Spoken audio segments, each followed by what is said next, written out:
इस दुनिया में कर्म को मानने वाले लोग कहते हैं भगवान कुछ नहीं होता, और भाग्यवादी लोग कहते हैं किस्मत में जो कुछ लिखा होगा वह होकर ही रहेगा।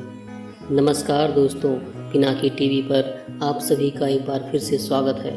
वीडियो को शुरू करने से पहले आपसे अनुरोध है, चैनल को लाइक, सब्सक्राइब और शेयर ज़रूर करें। आज हम आपको एक बालक के पिछले जन्म के कर्मों के फल की कहानी सुनाते हैं। एक बार शंकर जी माता पार्वती जी के साथ भ्रमण पर निकले।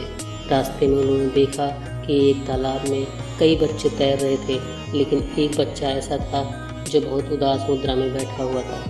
पार्वती जी ने शंकर जी से पूछा, प्रभु यह बच्चा उदास क्यों है? शंकर जी ने कहा, बच्चे को ध्यान से देखो।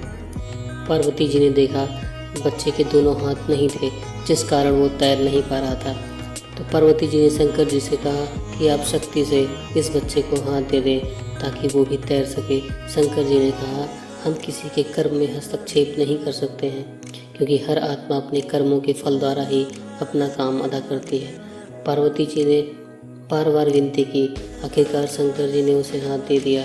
वह बच्चा भी पानी में तैरने लगा। एक सप्ताह बाद शंकर जी पार्वती जी फिर वहाँ से गुजरे। इस बार मामला उल्टा था, सिर्फ वही बच्चा तैर रहा था और बाकी सब बच्चे बाहर थे। पार्वती जी ने पूछा, यह क्या है प्रभु? शंकर जी ने हंसते हुए कहा, ध्यान से देखो। पार्वती जी ने देखा तो वह बच्चा दूसरे बच्चों को पानी में डुबो रहा था, इसलिए सब बच्चे भाग रहे थे। शंकर जी ने जवाब दिया, हर व्यक्ति अपने कर्मों के अनुसार फल भोगता है। भगवान किसी के कर्मों के फेर में नहीं पड़ते हैं। उसने पिछले जन्मों में अपने हाथों द्वारा यही कार्य किया था, इसलिए उसके हाथ नहीं थे। हाथ देने से पुनः वह दूसरों को हानि करने लगा। प्रकृति नियम के अनुसार चलती है, किसी के साथ कोई पक्षपात नहीं।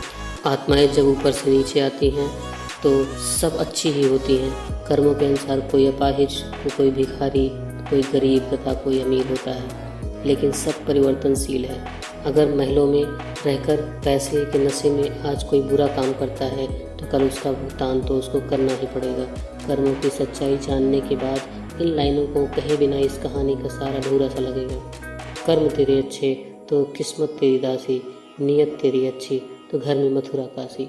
दोस्तों, आपसे अनुरोध है, कहानी की सीख और अपने विचार कमेंट बॉक्स में अवश्य बताएं। हमें आपकी प्रतिक्रियाओं का इंतज़ार रहेगा। धन्यवाद।